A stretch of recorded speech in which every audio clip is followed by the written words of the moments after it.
In January of 1968, the North Vietnamese army launched a surprise attack against the Americans. This was the Tet Offensive. Tet is the celebration of the Lunar New Year, and there was a tradition in Vietnam that had gone on for decades that there was never any fighting on Tet.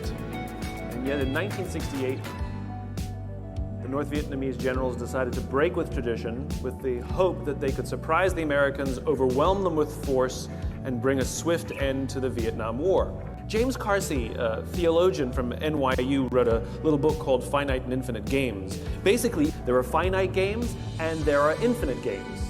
Finite games are defined as known players, fixed rules, and an agreed upon objective.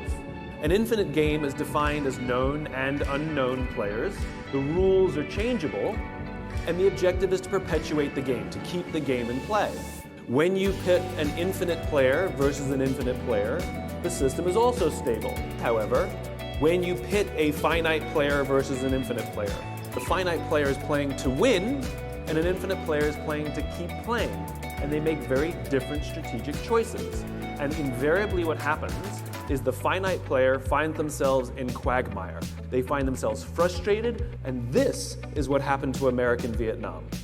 America was fighting to win, and the North Vietnamese were fighting for their lives. There's no such thing as winning governance, and there's definitely no such thing as winning business. And when we play with a finite mindset in an infinite game, there's a few very predictable things that happen.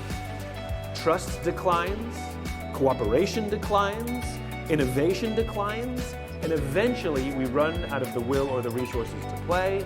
It's the ability to make a profoundly different strategic shift because we find a better way to advance our cause. And only infinite players have that capacity, which means everybody else runs out of time and money. But for business, all the pressures from Wall Street, all the incentive structures are all about near term, near term, near term. But the choice to live an infinite life means we choose to build an organization that will be better off because we work there. It's just a choice, whether we choose to live with an infinite mindset or a finite mindset.